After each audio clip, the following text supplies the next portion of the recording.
Citoyennes, citoyens, bonjour et bienvenue dans ce nouveau dossier de l'espace. Lors de son entrée en service, le VLT faisait la promesse d'atteindre le pouvoir de résolution d'un télescope de 130 mètres grâce à son mode d'interférométrie. Ce mode de fonctionnement combine la lumière de plusieurs télescopes éloignés les uns des autres, ce qui permet de récupérer une partie de l'information qu'aurait produit un unique télescope dont le miroir principal aurait couvert la même distance. C'est le principe de base de l'interférométrie, le sujet qui nous intéresse aujourd'hui. La méthode est connue et utilisée depuis plus d'un siècle pour exploiter au maximum de pouvoir de résolution des télescopes, voire pour aller au-delà en combinant plusieurs. Ce qu'on vous propose aujourd'hui, c'est de comprendre comment l'interférométrie fonctionne et quelles sont ses limitations. Ce dossier risque d'être un peu technique, mais il vaut le coup de s'accrocher, tant la méthode et ses perspectives sont passionnantes.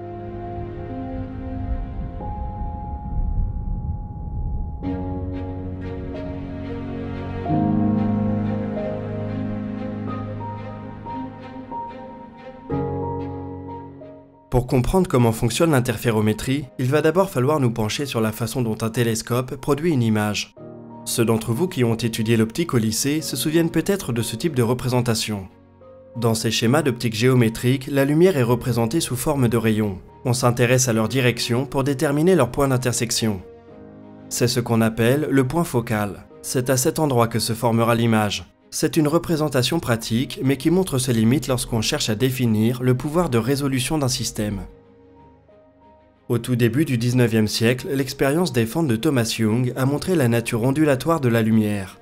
Puis, un demi-siècle plus tard, Maxwell mettait en évidence qu'il s'agit en fait d'une vibration conjointe des champs électriques et magnétiques qui se propagent à la vitesse de la lumière. C'est l'amplitude de cette vibration qui nous fournit l'intensité lumineuse.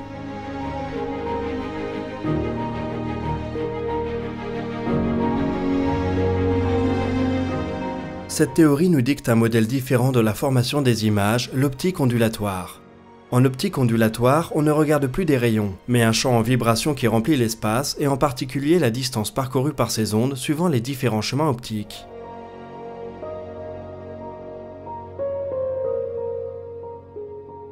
Ces ondes, si elles sont cohérentes, vont interférer.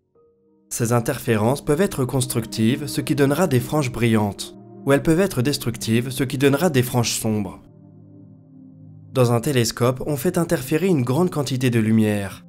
Le formalisme de l'optique ondulatoire nous montre que le point où tous les chemins sont égaux depuis la source sera le lieu d'une interférence constructive pour l'ensemble de l'onde. C'est donc ici qu'on observera l'intensité lumineuse maximale, alors que les points alentours verront une alternance d'interférences constructives et destructives. Selon la forme de l'ouverture du télescope, le résultat va ressembler à ça.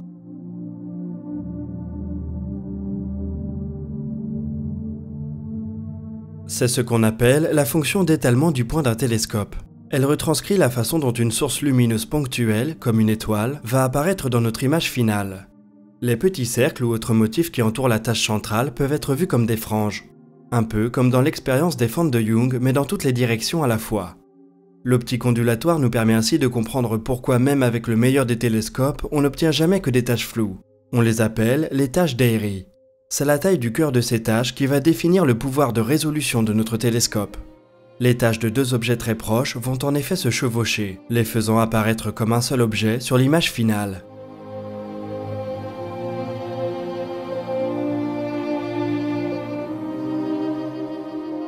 Pour gagner en résolution, il faut de plus grands miroirs. C'est ce qui permet d'obtenir des taches d'Airy plus petites et donc de faire la différence entre des objets plus proches. On peut aussi jouer avec les longueurs d'onde. La tache d'Airy d'un télescope apparaît en effet plus petite dans le bleu ou dans l'ultraviolet. Mais comme une grande partie de ces longueurs d'onde sont absorbées par l'atmosphère, il faut se débrouiller en lumière visible. Il devient cependant de plus en plus difficile de construire des miroirs toujours plus grands pour gagner en résolution. C'est là que l'interférométrie entre en jeu.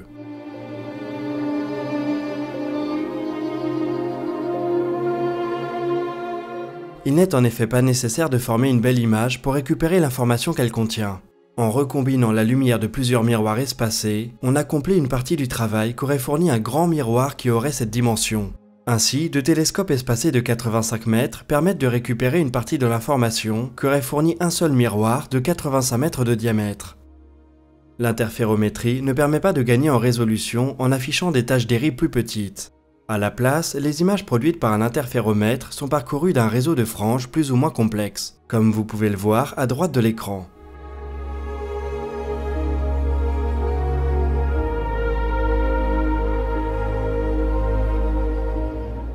On pourrait penser que ces franges rendent l'image encore plus difficile à lire.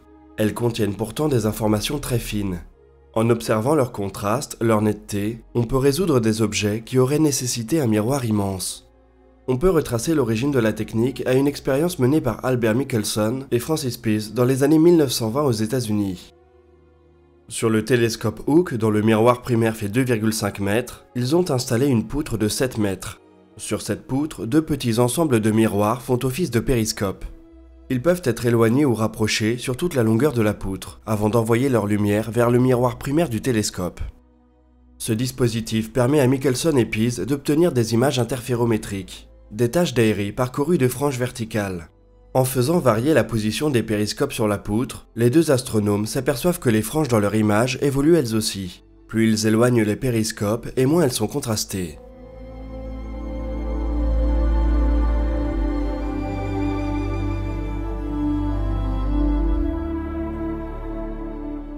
Lorsque l'image devient complètement floue, cela signifie que l'objet qu'ils observent est pleinement résolu.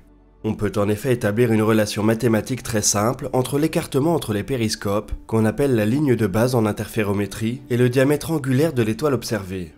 Avec cette technique, Michelson et Pease parviennent à déterminer le diamètre apparent d'une dizaine d'étoiles proches du Soleil, des mesures qu'ils n'auraient jamais pu faire avec le seul miroir de 2,5 mètres de leur télescope.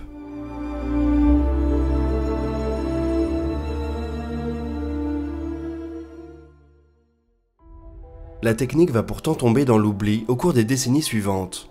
Il faut attendre les années 70 pour qu'un astronome français, Antoine Labeyrie, parvienne à mettre en place un dispositif encore plus ambitieux. Là où Michelson recombinait la lumière de deux périscopes dans son télescope, Labeyrie va directement recombiner la lumière de deux télescopes éloignés de 12 mètres. Contrairement au cas des périscopes, pointer les télescopes vers la cible ne suffit pas.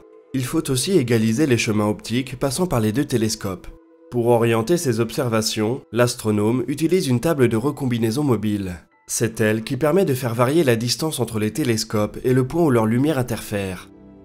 Sans aucun système d'optique adaptative, ce premier vrai interféromètre stellaire à plusieurs télescopes produit des images à peine lisibles. Mais lorsque les conditions sont bonnes, Labeyrie parvient toutefois à faire apparaître des franges d'interférence et les précieuses informations qu'elles contiennent.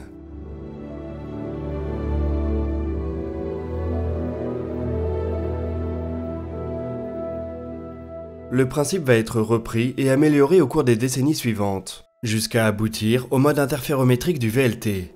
Ce dernier permet de combiner la lumière des 4 grands télescopes ou des 4 petits télescopes mobiles de l'observatoire. Avec plusieurs lignes de base orientées dans plusieurs directions, le VLTI permet ainsi d'atteindre des résolutions angulaires de l'ordre du millième de seconde d'arc.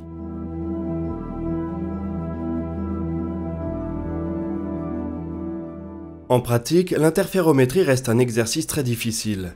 Pour que les ondes lumineuses des différents faisceaux interagissent et produisent des franges, il faut que la lumière de ces faisceaux soit cohérente. Sans rentrer dans les détails, retenez qu'en astronomie, une lumière est dite cohérente si elle répond à deux conditions. Elle doit être émise par le même point source. En d'autres termes, il faut que chaque télescope récupère différentes parties de la même onde. Si la source est étendue, chacun de ces points va donc créer son propre système de franges. Ces différents systèmes seront indépendants les uns des autres et légèrement décalés. Cette addition incohérente des différents systèmes de franges est justement ce qui entraîne les variations du contraste et de la position des franges résultantes que l'on pourra mesurer.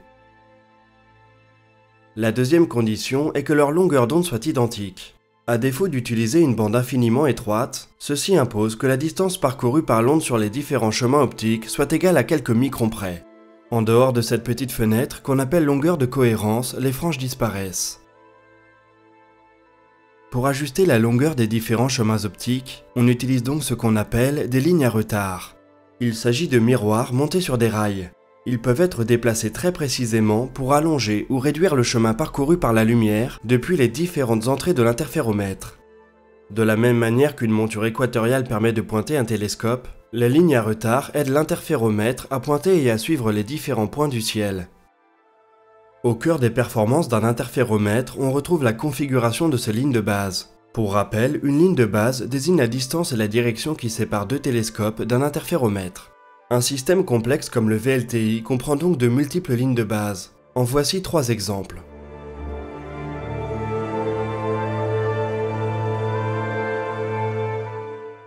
L'utilisation de miroirs espacés ne nous donne accès qu'à une petite partie de l'information qu'aurait fourni un unique grand miroir. Plus les télescopes sont éloignés, plus la ligne de base sera sensible à des détails fins de l'objet observé. Elle sera par contre moins sensible à ses caractéristiques étendues. Pour obtenir des informations complètes sur l'objet étudié, il faut donc bien choisir ses lignes de base. On appelle communément ce souci de positionnement le problème UV, du nom des coordonnées qui servent à repérer les lignes.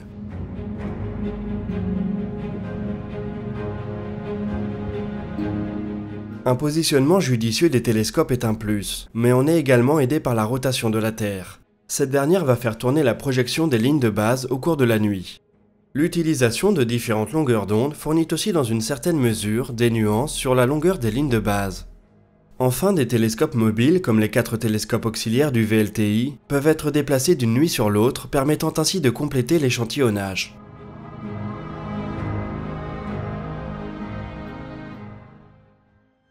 En interférométrie, il est assez rare qu'on ait besoin de reconstituer une image.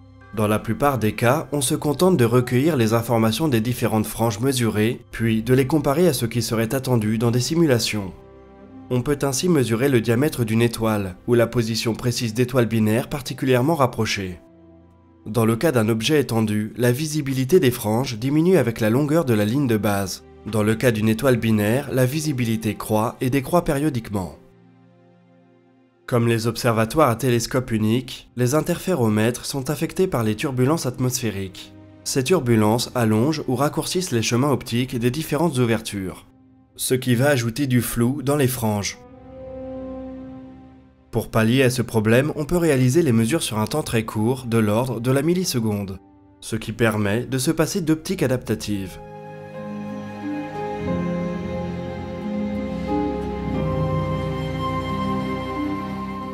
L'interférométrie optique est une technique encore jeune et les grands interféromètres sont encore peu nombreux. Au mont Wilson, l'observatoire Schara peut recombiner la lumière de 6 télescopes de 1 mètre, avec des lignes de base pouvant s'étendre sur 330 mètres, idéal pour résoudre des cibles petites et brillantes.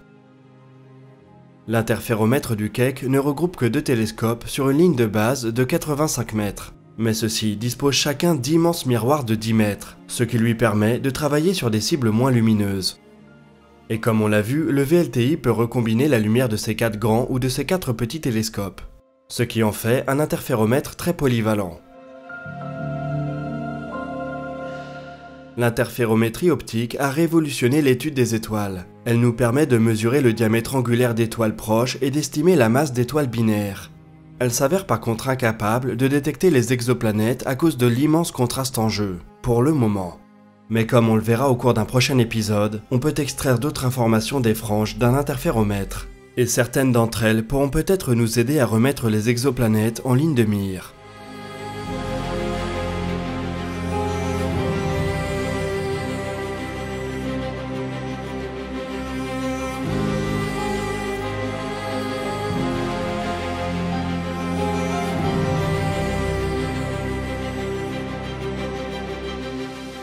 Voilà, on est déjà au bout de ce dossier qui a été coécrit avec Romain Laugier. Comme d'habitude, les sources et les réseaux sociaux sont en description. On attend bien sûr vos questions dans l'espace commentaire.